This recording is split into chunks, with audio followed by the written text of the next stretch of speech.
여러분 한 주간 평안하셨습니까? 예전보다 더욱 심해진 폭염 속에서도 8월이 이제 한 주밖에 남지 않았습니다. 그동안 무더위 속에서도 하나님은 우리를 인도해 주셨고 지키고 보호해 주셨습니다. 이제 다 같이 자리에서 일어나 변함없는 사랑으로 우리를 인도해 주신 그 하나님을 향해 함께 예배드리겠습니다.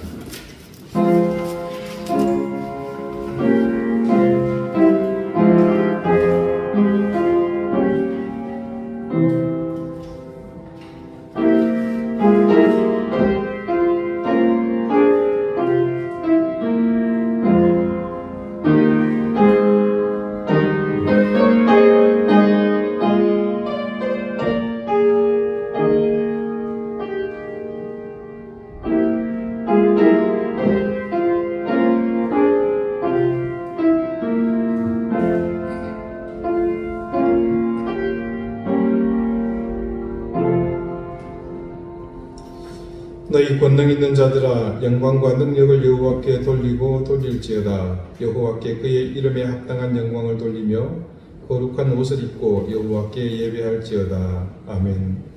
바람 앞에 선 연약한 불꽃을 지키시며 벼랑 끝에 서 있는 인생의 손길을 잡아주시는 하나님, 엎드려 빌며 간구하는 인생들을 불쌍히 여기시는 하나님의 인자와 자비를 찬양합니다. 멸망과 죽음이 죄악된 인생에 마땅한 결과지만 하나님의 손길은 이 시간도 생명과 소망으로 우리를 인도하심을 믿습니다. 우리의 입술로 주의 거룩하심을 노래합니다.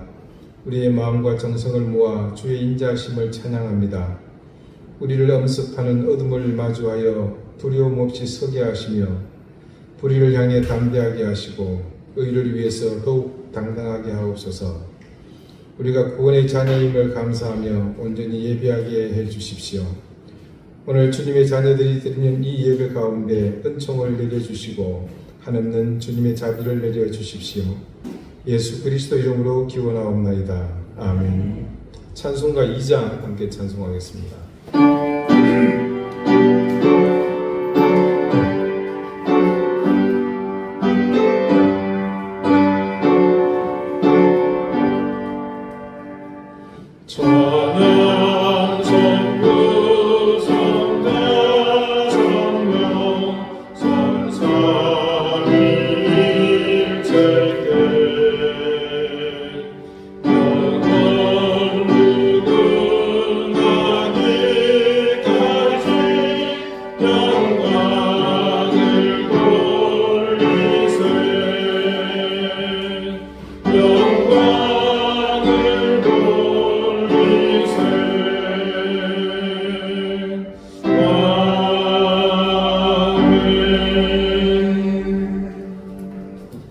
이제 다 함께 참여의 기도를 드리겠습니다. 공의로우신 하나님, 우리가 씻을 수 없는 죄를 지어 하나님의 용서와 자비를 구합니다. 우리는 하나님의 자녀됨을 잊어버리고 욕망을 따라 무욕을 쫓아가며 내 감정만을 따라 살았습니다. 말씀이 비춰주는 길은 외면하며 살았습니다. 습관이 들여지고 육신이 편한 것만을 고집하며 거듭나지 못했던 이전의 삶을 여전히 따라 살았습니다. 마음과 생각도 하나님을 떠나 불의를 따라 지체 없이 달려나갔습니다. 손해보는 것을 결코 용납하지 못했고 나의 허물을 인정하고 머리를 숙이는 일은 그 어떤 것보다 수치스러워 견딜 수 없었습니다.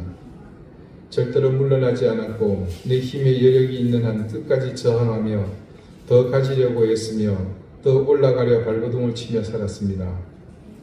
진정으로 가치 있는 일이 무엇인지 하나님의 말씀이 우리에게 외치고 있지만 우리는 매 순간 귀 막고 눈을 가리며 살았습니다. 그러는 동안 우리의 영과 혼과 육이 철저히 부패하여 모든 것이 허물어지는 참담함을 경험했습니다. 자비로우신 주님, 우리를 이 깊은 수렁에서 건져주십시오. 다시 한번 주님 앞에 무릎 꿇고 회개하오니 우리를 긍휼히 여기셔서 회복시켜 주십시오. 이제는 하나님과 나만이 하는 은밀한 죄를 생각하며 계속해서 침묵 가운데 참회의 기도를 드립니다.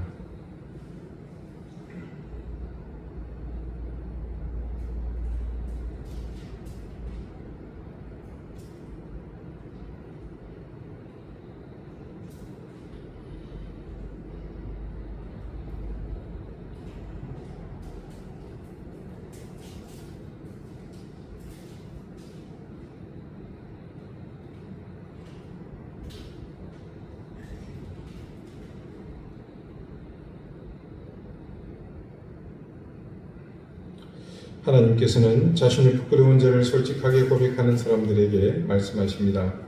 네가 그 의인을 깨우쳐 범죄하지 아니하게 하므로 그가 범죄하지 아니하면 정령 살리니 이런 깨우침을 받으리며 너도 내 영혼을 보존하리라. 아멘.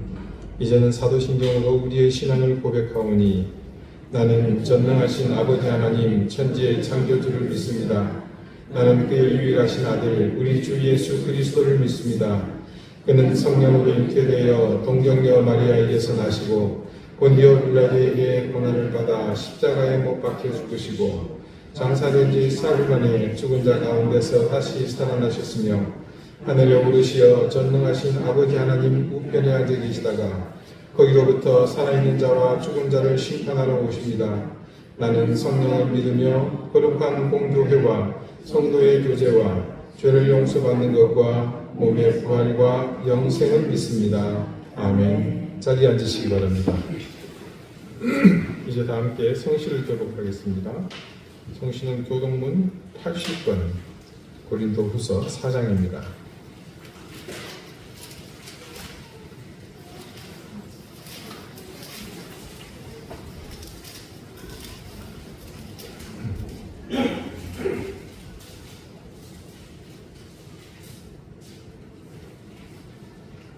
우리가 이 보배를 질그릇에 가졌으니 이는 신이 큰 하나님께 있고 우리에게 있지 아니하느니라.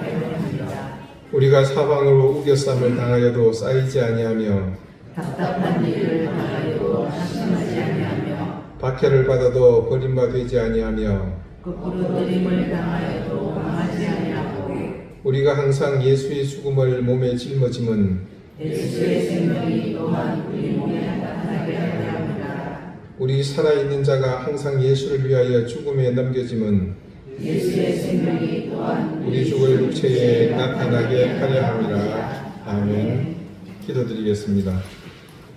하나님, 꺾이지 않을 것 같은 기세로 몰아치는 폭염 속에 우리는 그 시간이 얼마 남지 않았다는 것을 짐작할 수 있습니다. 이제 곧 시원한 바람이 불며 지천의 억새가 피어날 때가 되었음을 압니다. 세상에 영원한 것은 없으며 오직 하나님의 섭리와 인도하심에 따라 나아감을 저희는 믿습니다. 영적으로도 육체적으로도 모든 상황이 어려운 가운데서도 하나님께 예배드리는 이 시간을 사모하며 겸비하는 마음으로 주님의 자녀들이 함께 모였습니다. 후별된 이 시간을 통해 하나님의 은혜로우신 손길이 엎드려 경배하는 우리 가운데 넘치길 구합니다. 경랑 속에 빠져있는 이 민족을 더욱 굳건히 붙잡아 주십시오. 공기가 상실되고 경제마저 침체된 이 위기 속에서도 우리 민족의 강인한 힘으로 충분히 이기며 극복할 수 있게 해주시기를 구합니다. 이곳 우리가 발디디고 사는 제주 땅을 주님 불쌍히 여겨주십시오. 오랜 세월 육지와 동떨어진 이곳은 전통과 문화라는 가면 속에 숨은 귀신을 숭배하는 곳이었으며 그런 가운데 하나님의 은혜와 사랑을 알지 못하는 생명들이 태반입니다. 곳곳에 세워진 교회는 이 땅을 지배하는 귀신의 권세에 뚜렷한 힘을 내지 못하고 그저 명맥만을 유지하고 있습니다. 우리의 끊이지 않는 기도와 영적 기운이 이 땅을 지배하던 귀신들을 두렵게 할 것이며 점차 하나님의 주권이 이 땅에서 회복되고 그 뜻이 견고히 서갈 줄 믿습니다. 하나님, 우리는 이제껏 우리에게 있는 모든 것이 당연하다고 생각하며 살았습니다. 그러나 온 우주를 통틀어 당연히 그런 것은 없다는 사실을 깨닫고 질서와 조화로움 속에서 자신의 역할을 주어진 대로 최선을 다하는 모든 것의 가치를 바로 알고 감사하는 우리가 되게 해주십시오. 위기 속에 교회가 감당해야 할 마땅한 일을 소홀히 대하지 않게 하시고 언제든 부르시는 소명 앞에 긴밀히 움직일 만반의 준비를 갖추게 해주십시오. 무엇보다도 시대와 역사에 대한 책임감을 가지고 구체적으로 기도하게 하시고 하나님의 뜻을 분별하기 위해 깊고 더 넓게 하나님의 뜻을 숙고하게 해주십시오. 우리의 성숙한 신앙의 모습이 세상의 위로와 힘이 되게 하시고 그 가운데 우리의 것을 나누며 손해보며 양보하고 물러섬을 통해 교회가 진정한 이웃심을 드러내게 해주십시오. 지구촌은 전쟁으로 몸살을 앓고 있습니다. 우크라이나를 침공한 푸틴의 야욕이 속히 꺾이게 해주십시오. 3년 넘게 지속된 전쟁 속에서 수많은 생명들이 지도자들의 욕망 속에서 의미 없이 목숨을 잃고 있습니다. 이스라엘과 하마스 간의 전쟁이 속히 종결되게 해주십시오. 탈레반에 의해 무참히 짓밟힌 아프가니스탄과 군부의 포갑에 저항하고 있는 미얀마의 고통은 아직도 진행 중입니다. 주님, 적대감으로 들끓고 있는 그 민족들에게 평화와 화해의 은총을 떼어 주십시오. 이 시간 주님 앞에 더욱 겸손한 마음으로 겸비하여 예배를 드립니다. 오늘 예배를 통해 늘 저희가 혼돈 속에 있지만 보여주시는 길을 찾게 하시고, 비록 짙은 어둠이 우리를 가리고 있지만 그곳에 비춰주시는 빛을 따라가게 해주십시오. 우리 사랑하는 교우들을 지켜주시고, 특별히 병마로 고통받는 가족들을 주님께서 치료해 주십시오. 우리 자녀들의 앞길을 주님께서 인도해 주십시오.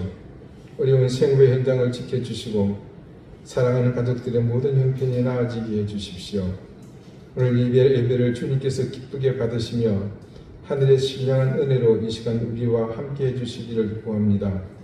겸손한 마음과 가난한 심령으로 주님을 바라보니 주님, 우리를 불쌍히 여겨 주십시오. 예수 그리스도 이름으로 기도드립니다. 아멘.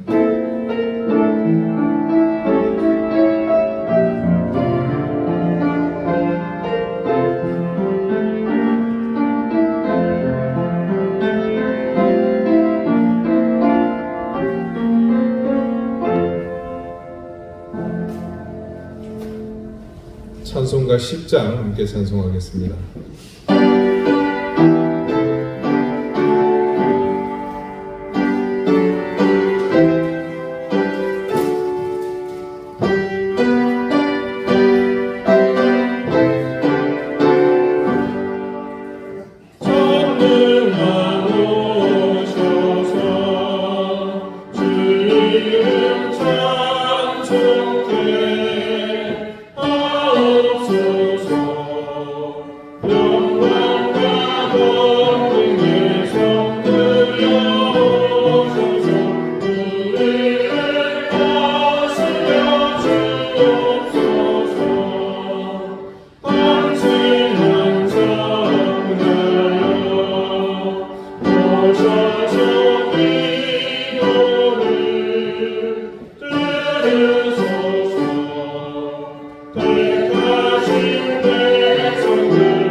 오늘 하나님께서 이 예배 가운데 주시는 말씀은 빌레몬서 1장 21절 22절 말씀입니다.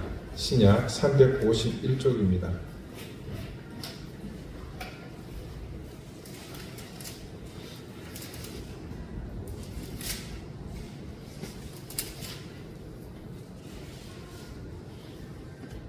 빌레몬서 1장 21절 22절 말씀을 제가 읽겠습니다. 이제 다같이 자리에서 일어나 하나님의 말씀을 경청하십시오. 나는 네가 순종할 것을 확신함으로 네게 썼노니 네가 내가 말한 것보다 더 행할 줄을 아노라. 오직 너는 나를 위하여 숙소를 마련하라. 너희 기도로 내가 너희에게 나아갈 수 있기를 바라노라. 아멘. 자리에 앉으시기 바랍니다. 하나님께서 이 말씀으로 우리에게 은혜 주시기를 바랍니다. 구약성경 사무엘상 15장 10절 이하에 이스라엘 초대왕 사울의 시빈에 일어난 아주 중요한 말씀이 있습니다. 구약 432쪽입니다. 다 같이 한번 해당 본문을 펼쳐서 함께 보실까요? 사무엘상 15장 구약 432쪽입니다. 자, 여기 10절부터 새로운 단락이 시작이 되는데 그 단락에 제목이 붙여 있죠. 물론 이는 본래 처음에 성경에는 없는 겁니다. 근래 성경이 새롭게 편집되면서 임의로 삽입된 것임을 참고 바랍니다. 여러분, 그 단락의 제목이 무엇이라고 되어 있습니까? 네, 여호와께서 사울을 버리시다. 아마 성경 전체를 보면 수백 개 혹은 1000개 가까이 단락이 지어져 있을 텐데 그 단락의 제목 중에서 아마 가장 비참한 제목 혹은 참담한 제목, 그것도 아니면 저주받은 제목이 아닐까 그렇게 생각합니다. 사실 인생을 살면서 누군가에게 버림받는 일은 필연적으로 겪어야 할 일입니다. 좋은 경험은 아닙니다만은 이게 사람이다 보니 원치 않게 때로는 버리고 또 어떨 때는 버림받는 일이 일어납니다. 그중 가장 비극적인 버림이 있다면 아마 부모로부터 버림받는 것이 아닐까 싶습니다. 물론 형제에게 혹은 배우자에게 버림받는 경우 반대로 자녀로부터 부모가 버림받는 일도 있습니다. 이 모든 버림받음은 버림받은 사람의 가슴에 지우기 힘든 깊은 생채기를 남깁니다. 그리고 당장 그렇다고 세상이 무너지거나 그 인생 자체가 송두리째 무너지지는 않습니다. 그러나 하나님께 버림받는 것은 이런 버림받음과 차원이 다른 그런 버림받음입니다.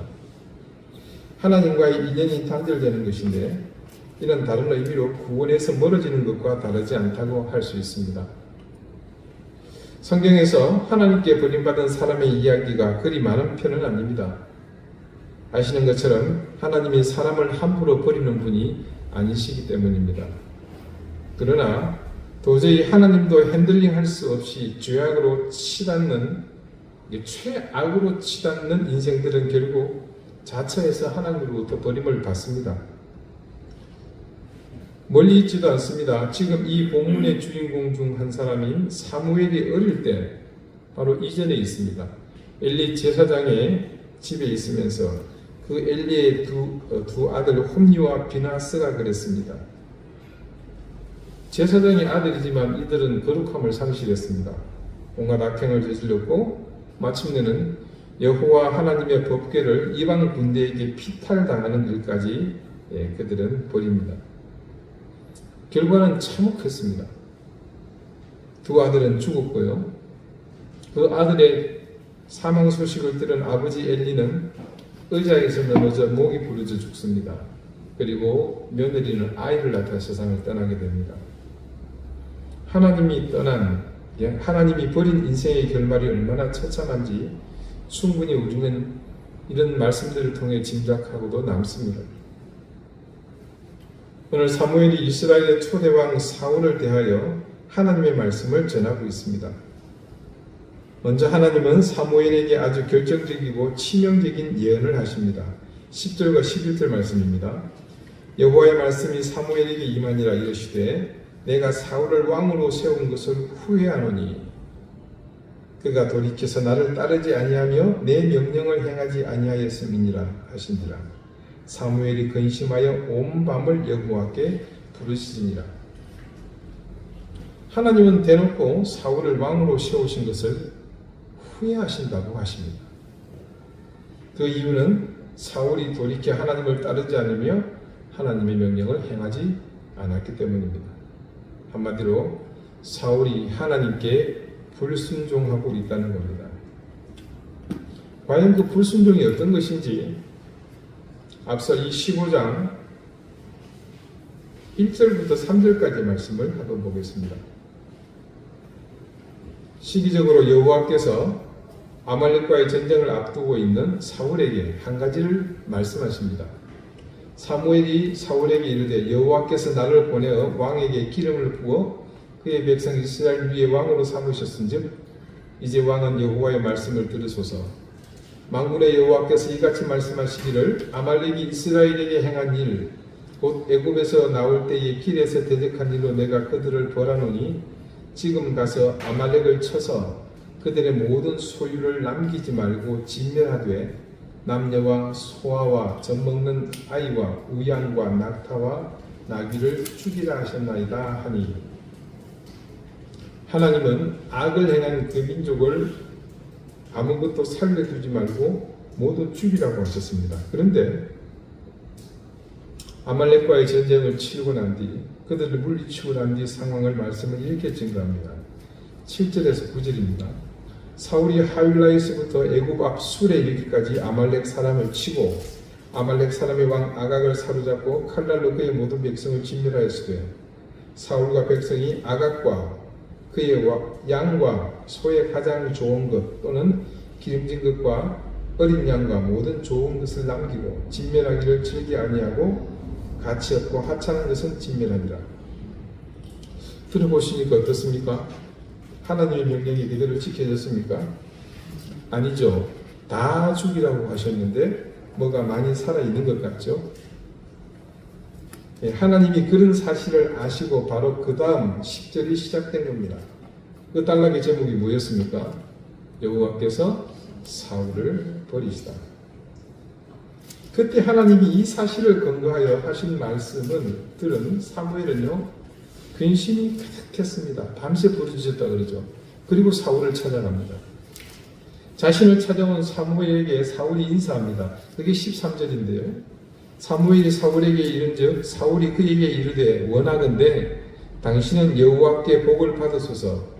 내가 여호와의 명령을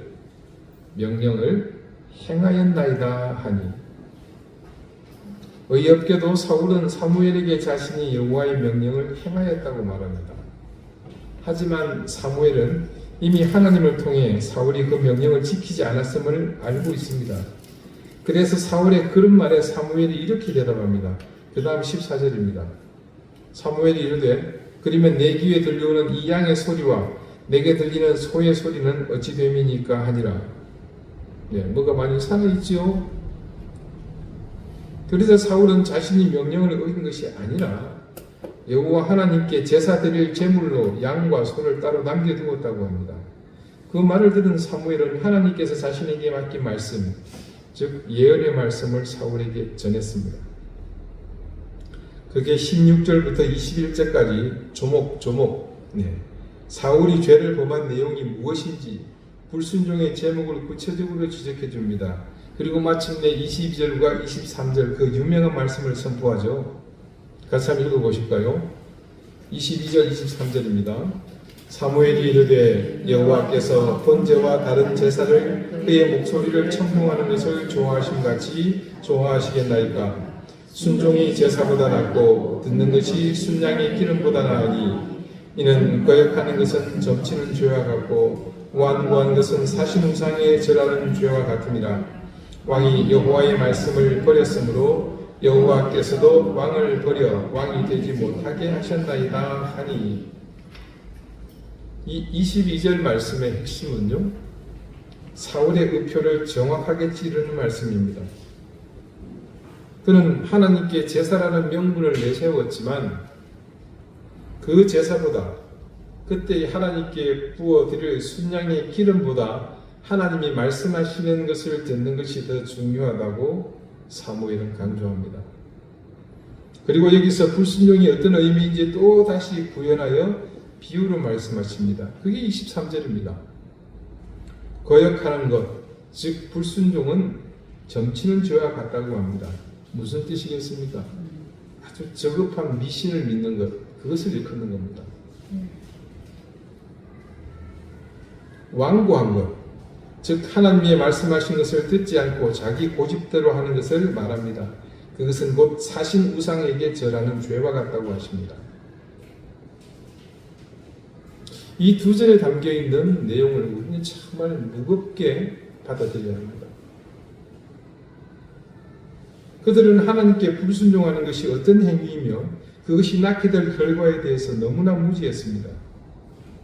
그게 어떻게 정치는 일이 되며 사신 우상에게 절하는 것이 되는지 그들은 알지 못했습니다. 그런데 그런 무지가 자신들을 지켜주지는 않습니다. 아니, 못합니다. 결국 그들은 사소한 것에서 하나님의 뜻을 가볍게 생각하고 자기 고집대로 하나님의 뜻을 무시하고 나가게 되면서 자신도 모르게 점을 치는 일, 사신 우상에게 절하는 일에 쉽게 접근했던 겁니다. 그리고 그런 모습이 자신의 일상이 되고 그곳에 깊이 뿌리내리게 됩니다. 이는 이 사건이 일어날 당시 그때만의 문제가 아니었습니다. 사울 한 사람만의 문제도 아니었습니다.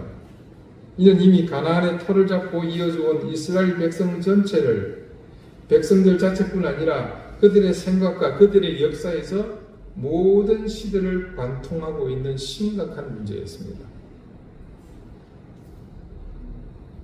우리는 이스라엘이 전국에는 각기 바벨론과 아수르에 멸망하며 포로로 끌려가게 된 죄가 우상을 숭배하고 영적으로 심각하게 타락한 것이 그 이유라고 생각하지만 그 이유의 근본에는 바로 이 불순종이 그 모든 것의 토대가 되었다는 것을 간과해서는 안 됩니다. 그들의 죄는 바로 여기 불순종에서부터 모든 것이 시작되었다는 사실을 우리가 기억해야 합니다. 그런데요, 여기서 한 가지 중요한 또 하나를 우리는 볼 수 있어야 합니다. 사무엘이 하나님의 말씀을 선포한 다음 사울의 대답입니다. 24절 말씀을 제가 읽어드릴게요. 사울이 사무엘에게 이르되 내가 범죄하였나이다. 내가 여호와의 명령과 당신의 말씀을 어긴 것은 내가 백성을 두려워하여 그들의 말을 청종하였음이니이다. 사울은 하나님보다 더 중요하게 생각하는 명분이 있었습니다. 앞서서 사울은 먼저 한 가지 명분을 주장했죠. 기억하십니까? 그것은 모든 것을 진멸하라는 명령 속에서도 좋은 것을 남겨둔 게 하나님께 제사 드릴, 제물로 드린다는 명분이었습니다. 그리고 또 한 가지가 등장하죠. 내가 여호와의 명령과 당신의 말씀을 어긴 것은 내가 백성을 두려워하여 그들의 말을 청종하였음입니다. 아무리 그럴싸한 명분이라도 하나님의 뜻을 앞설 수는 없습니다. 어쩌면 이것은 사울의 변명이라기보다 하나님의 명령보다 자기 뜻을 우선한 결과라고 봐야 합니다. 백성을 두려워한다는 말, 우리에게는 낯선 말이 아니죠. 정치인들이 툭하면 들고 나오는 말 있지 않습니까? 국민이 원한다. 국민의 뜻이다. 국민이 심판한다. 여야를 막론하고 정치인들은 아무 거리낌 없이 이 말을 내세워 자기들 욕심대로 실제로는 국민을 무시하고 함부로 하지 않습니까?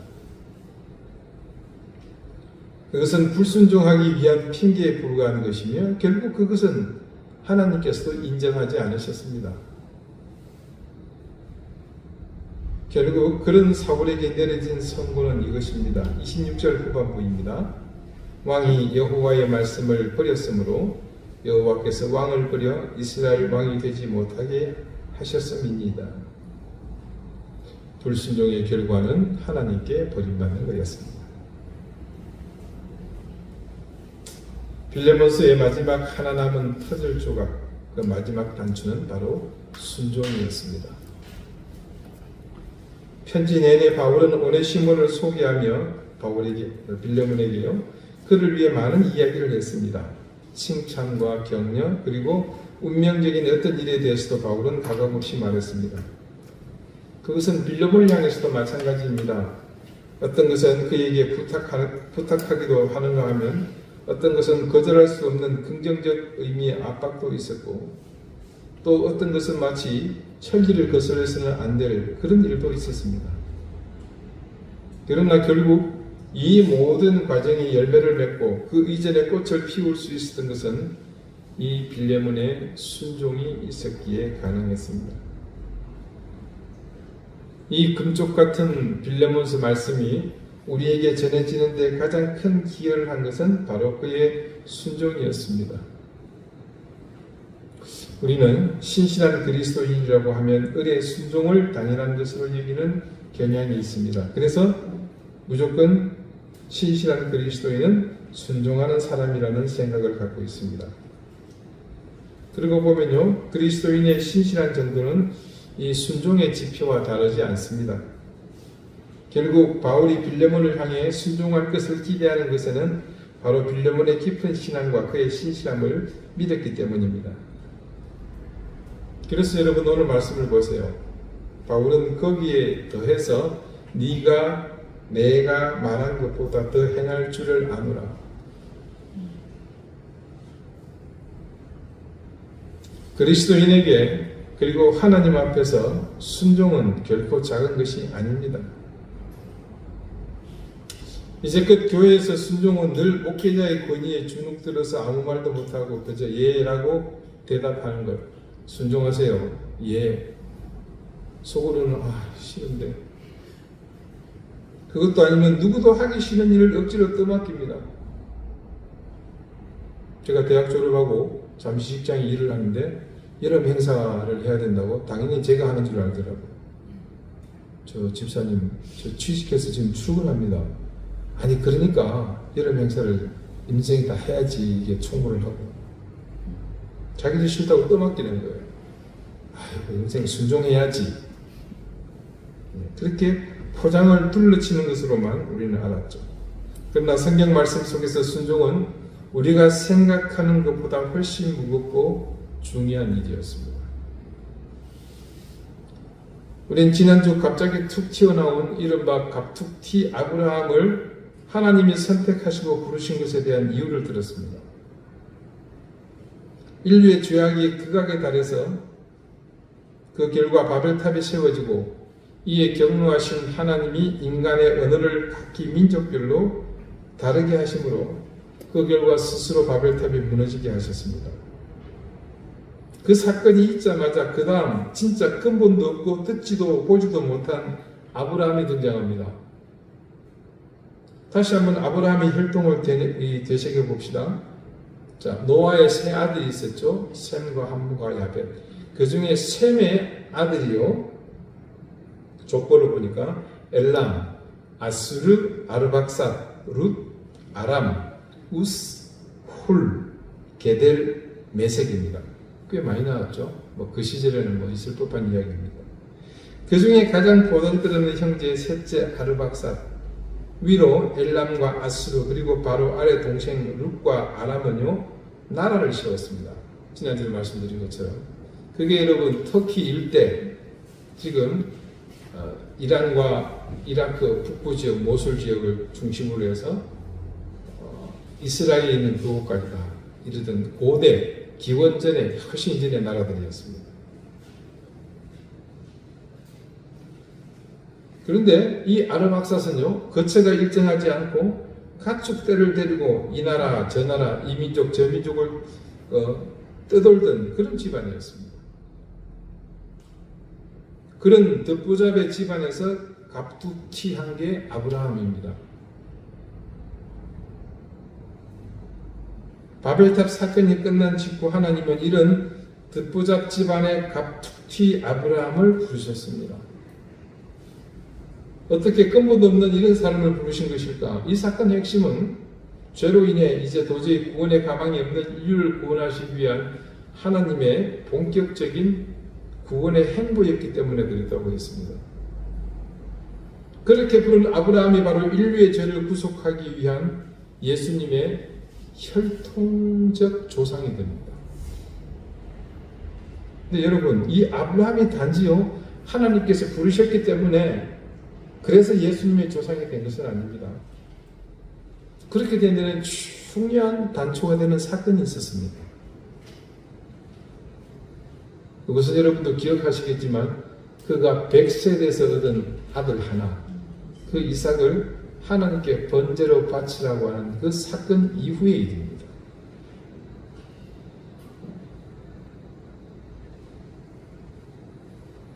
아브라함은 하나님께서 자기 아들을 번제물로 바치라는 그 말에 전적으로 순종했습니다. 아브라함아, 내 아들 그 귀한 독자를 나한테 바쳐라. 아유, 하나님 이런 걸로 다 저를 부르시고 그러십니까? 물론입니다. 이 아들 하나님이 주신 아들인데 당연히 드려야죠. 이렇게 해서 하나님께 아들을 드리겠다고 약속하고 그러고 끝난 게 아닙니다. 아들을요, 사람인데 소나 양처럼 번제로 하나님께 바치라는 겁니다. 죽여서 살을 바르고 배를 갈라 내장을 뜯어내서 불에 태우고 그 살을 각을 떼서 불에 태워 하나님께 그 냄새가 올라가도록 드리는 제사, 이 번제의 제물로 드리라는 겁니다. 그리고 그 명령에 대한 대답은 입술로 네 알겠습니다 대답하는 걸로 그치지 않았습니다. 실제로 구체적으로 시간에 따라 무려 사흘 동안 진행되었습니다. 마침내 그 제사를 실행하는 순간이 되어 비로소 자신이 제물이었다는 사실을 알게 된 아들, 얼마나 황당하겠습니까? 그 아들 이삭과 그 아들을 죽여서 제물로 바치는 아버지 아브라함이 아무런 저항도 없이 그대로 하나님의 명령을 이행하려고 했습니다. 그때 놀란 하나님이 사자를 보내 막았죠. 창세기 22장 16절에서 18절 이 사건을 기록한 그때의 한 말씀을 제가 읽어드립니다. 이르시되 여호와께서 이르시기를 내가 나를 가리켜 맹세하노니 네가 이같이 행하여 네 아들 네 독자도 아끼지 아니하였은즉 내가 네게 큰 복을 주고 네 씨가 크게 번성하여 하늘의 별과 같고 바닷가의 모래와 같게 하리니 네 씨가 그 대적의 성문을 차지하리라. 또 네 씨로 말미암아 천하 만민이 복을 받으리니 이는 네가 나의 말을 준행하였음이니라 하셨다 하니라. 하나님은요, 아브라함의 행위, 네 아들 네 독자도 아끼지 아니하였은즉이라는 이 구체적인 이 같은 행위를 명문화하심으로 하나님의 계획에 대한 그림자를 이곳에 아주 진하게 분명하게 드리우셨습니다. 바로 이것이 인류 구원의 상징적 표징이 됩니다. 결국 아브라함의 순종이 인류를 구속하는 초석을 놓았고 이 사건은 마침내 하나님의 순종으로 이어져 결론 짓게 됩니다. 하나님의 순종이라 아브라함의 이 순종이 종국의 열매를 맺는 현장이 바로 하나님의 순종이었습니다. 여러분, 하나님의 순종이라는 말이 과연 이렇게 가당키나 한 말입니까? 그러나 골고다의 언덕에 세워진 2000년 전의 십자가 처형 중에 실제로 이 일, 하나님이 순종하는 일이 일어났습니다. 성자 하나님 예수께서 성부 하나님의 명령을 거역하지 않고 죽음에 이르는 그 처절한 모든 과정을 순종하셨기에 우리에게서 이 구원의 역사가 실제로 일어났습니다.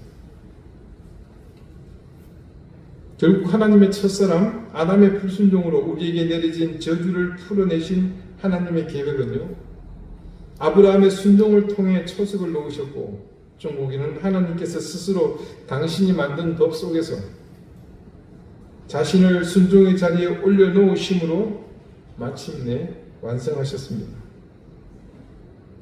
순종은 이렇게 인류를 구속하고 저와 여러분을 구원의 자녀로 이끈 핵심적인 키워드입니다.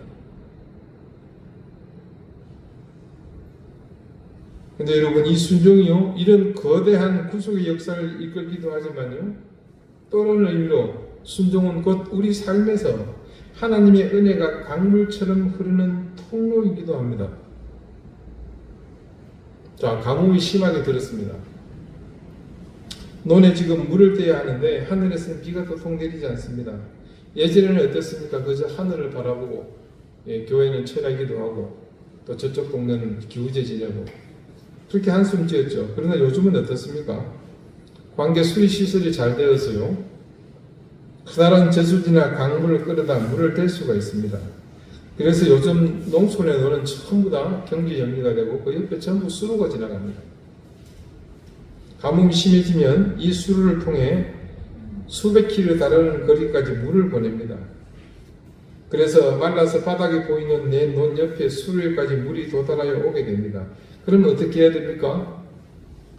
물이 온다고 좋아하고 앉아 있으면 안 되죠. 자기 논으로 들어오는 수문의 문을 열어야 됩니다. 그래야 물이 들어오잖아요. 이때 이 수문의 문을 여는 행위가 바로 순종입니다. 사실 하나님의 은혜는요, 어떤 상황이든 우리 곁으로 밀려옵니다.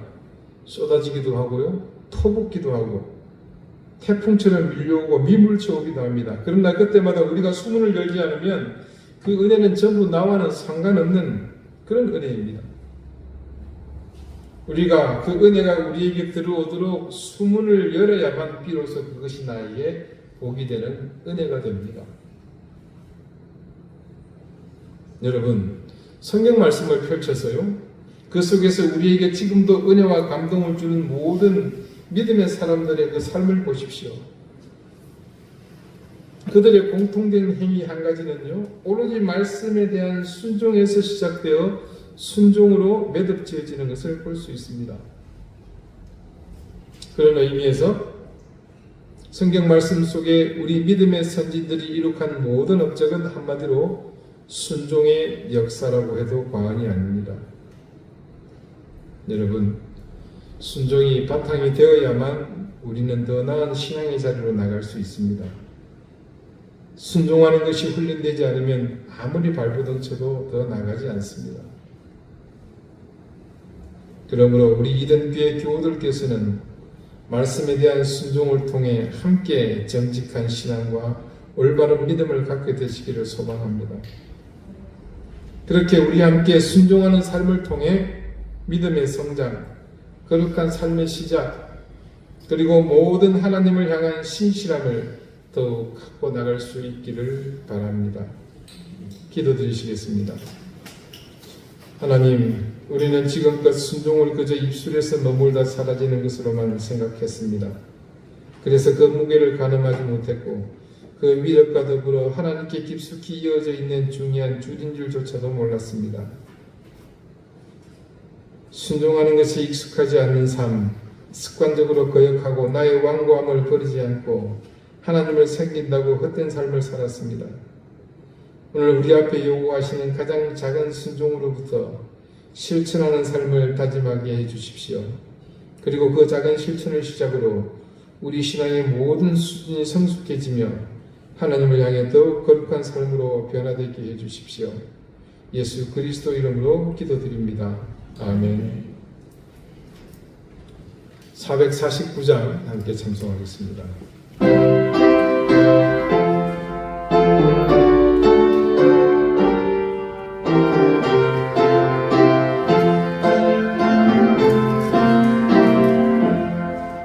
예수 따라가며 복음 순종하며 너희의 날을 바라겠네. 주를 의지하며 순종하는 자를 시간을 얻게 하시리라. 의지하고 순종하는 예수 안에 즐겁고 복된 길이로다. 행하거나 우리 고생할 때 주가 위로해 주시겠네. 주를 의지하며 순종하는 자를 주가 안위해 주시리라. 의지하고 순종하는 길은 예수 안에 즐겁고 복된 길이로다. 나의 짐을 지고 슬픔 위로하며 주가 상급을 주시겠네. 주를 의지하며 순종하는 자를 항상 복 내려주시리라. 의지하고 순종하는 길은 예수 안에 즐겁고 복된 길이로다. 행하는 것을 주께 다 드리며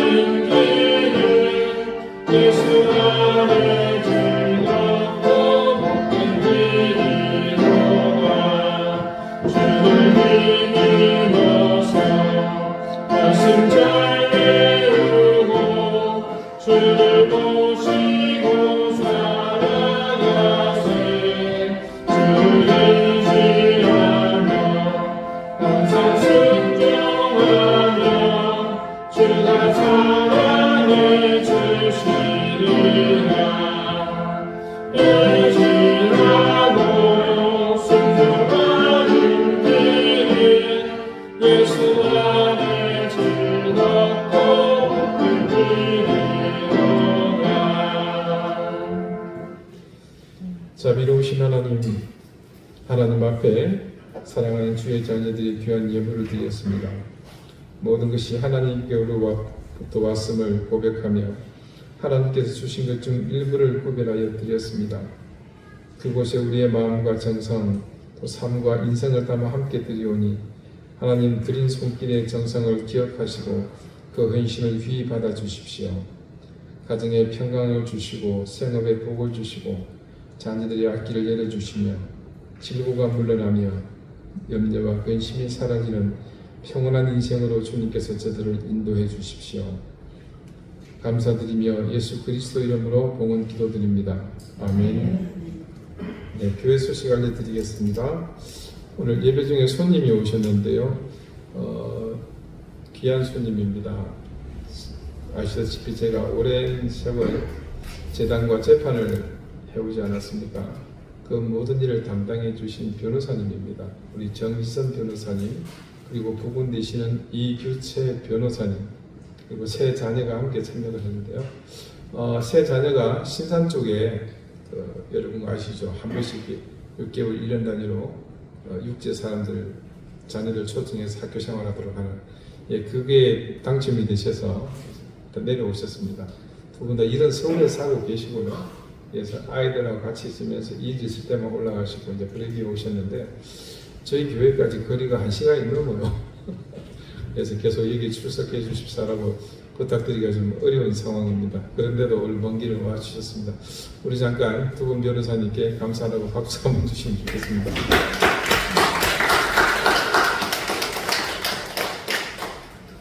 감사합니다. 8월이 실제적으로 오늘이 이제 마지막 주일이죠. 9월 그러면 더워도 왠지 좀 기대가 되죠. 좀 시원해지고 전기료도 좀 내려가고. 네. 그래서 우리가 8월, 7월 보내면서 또 무더위 때문에 미뤄놨던 우리 여름의 삶들을 돌아보고 잘 마무리하는 시간이 되었으면 좋겠습니다. 이제 다 같이 자리에서 일어나셔서 앞뒤 좌우에 계신 분들과 다정하게 인사를 나누시겠습니다. 예배 참여하신 최연소 예배 참여자가 있습니다. 우리 이예지 반가워요. 54장 함께 찬송하겠습니다.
이제는 예수 그리스도의 은혜와 하나님의 사랑과 성령의 교통하심이 하나님의 말씀에 순종한다는 것이 어떤 의미인지 그 무게를 이제 함께 느끼며 우리 인생의 모든 은혜의 통로가 되는 그 순종의 삶, 구원의 통로가 되는 그 순종의 삶으로 나아가기를 소망하는 우리 이den교회 성도들과 저들의 가정과 생업과 주신 자녀들을 위해 또 오늘 함께 귀한 걸음을 해주신 우리 이규철 변호사님 가정과 귀한 세 자녀들 위해 이제로부터 영원토록 함께 있을지어다. 아멘.